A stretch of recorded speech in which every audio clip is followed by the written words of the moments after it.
Hello everyone, Matthew here at Mac Museum, coming to you with an update about what's been happening down here at the museum over the last few weeks. Firstly, an important update. Regrettably, we've had to take a quick pause on having visitors down here at the museum. This is due to an access issue at the complex where Mac Museum is located. I have to admit, it is quite heartbreaking, but I'm working very hard to get this resolved so the doors can be open for you to come and visit Mac Museum again. Keep an eye on the Facebook and Instagram pages for Mac Museum, as well as the Mac Museum website, where updates will be posted as soon as we've got them for when you can come and visit again soon. For everybody that's come down, it has been fantastic to meet you.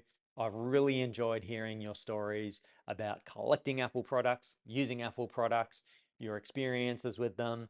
Um, for those that have come down, you've possibly had the opportunity to meet my father, John, or my daughter, Tabitha, who have often been sitting at the front desk. So I'd like to say a special thank you to Dad and to Tabitha for your help greeting people as they've come to Mac Museum. I'm really delighted to say that we've had visitors from all over the country, in particular, people from Queensland and Sydney. One standout is Josh from Josh's Mac Museum in New South Wales. Josh jumped in the car, took an 11-hour drive in nearly 40-degree heat to come and visit Mac Museum. Thank you, Josh. Your efforts are well noted, and your commitment to being able to come and provide your support is something that I'm really grateful for. But thank you to everybody that's been able to share, comment, like, post about Mac Museum on social media as well. Talking about it is very much appreciated and helps continue to support keeping the museum open down here. So thank you again. I've had the pleasure of meeting Simon from RetroRare, who's popped in a number of times and offered up some machines from his collection, which are now on display here at Mac Museum as well. They include a Quadra 950. Simon came down and did a walkthrough video before we opened the doors here at Mac Museum. Simon, it was great to meet you. If you haven't had a chance to check out the video, check it out on the RetroRares YouTube channel. There are some great videos there that Simon puts up around his experience with vintage tech in the Melbourne area in particular. I also had Nick from Apple's Anonymous come down and interview me to hear all about what I've been doing and my journey towards opening Mac Museum. That video has gone live and is on the Apple's Anonymous YouTube page, so go and check that out too. And for anybody that's come down, you will have possibly met Justin from Mac Down Under.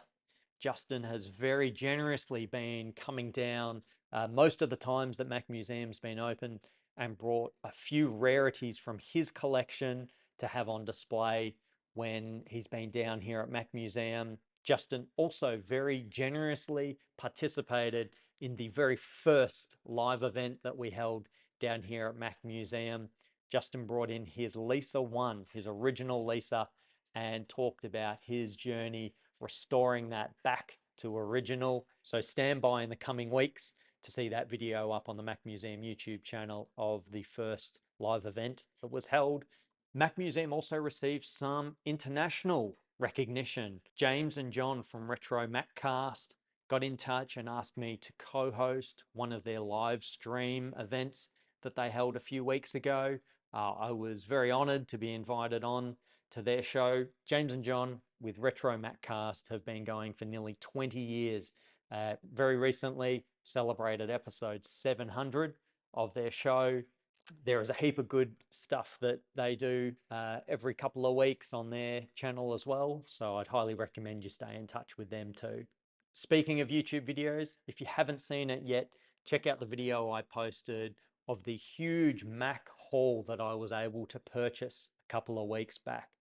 There were a number of Macs in that collection, which I don't yet have here at the museum. So I was delighted to have the opportunity to get those. They'll be cleaned up and restored and put on display very soon. But check out the video where I give you a full walkthrough of what I was able to pick up. A few Thursday nights ago, we had a group down and kicked off a spontaneous Tetris high score challenge where visitor John spent spent a bit of time on the SE30 trying to put his name on the leaderboard. After a massive effort, he was able to get up there, and that has kicked off the Tetris High Score Challenge that we'll have here at Mac Museum. When you visit, jump on the SE30, open up Tetris and see if you can add your name, or you can challenge John as the Mac Museum Tetris High Score Champion. When the museum's not open, I've been spending a lot of time doing repairs. Specifically, in the last few weeks, it's been on 800K floppy drives. I've been on a bit of a mission to get some floppy drives restored, particularly for some Macintosh SEs that I've been working on. I've spent a great deal of time on those, and I then moved on to a couple of 400K drives, which I was working on. I had to put a note through to my good friend Danny, who has provided an immense amount of support to me here at the museum, particularly on my repair work. But I had to ask Danny if his experience with these is that they become so gummed up with old lubrication that they almost seize. And he confirmed my suspicions that what I was doing was correct in terms of trying to get the mechanism to function again, but just to be incredibly careful not to apply too much pressure and actually bend or damage the chassis or the frame of the floppy drive when trying to get them apart. Be persistent, but don't force it. Finally, I was able to get the 400K drive working again, and coincidentally, a couple of days later, I had a very lovely gentleman come in with his original Macintosh that had been given to him as a gift, an 18th birthday gift from his mum. Him and his mum came in with the original Macintosh, which was unfortunately experiencing some faults with both the internal and the external floppy drives, which meant he hadn't yet been able to use it. We put some time into verifying that the media he had was in good order, which it was. So I was able to offer the services here at Mac Museum to pull apart the drives. Thankfully, in this instance, it was only a matter of cleaning the read-write heads, which was great news. So we were able to do that, put it back together, and I was able to send him on his way home with a working Macintosh, which he was pretty excited about being able to set up and explore the box load of floppy disks that he'd been given along with the Mac when he got it for his birthday. So that was really nice to be able to get that one working again for him.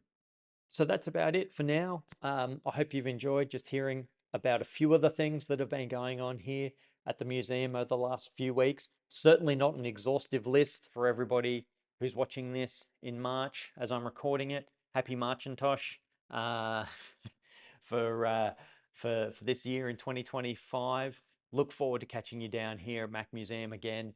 I will be posting an update as soon as I have it about when the doors will be reopened. Look forward to seeing you down here soon. And thank you again for all the support that you've offered. Cheers for now.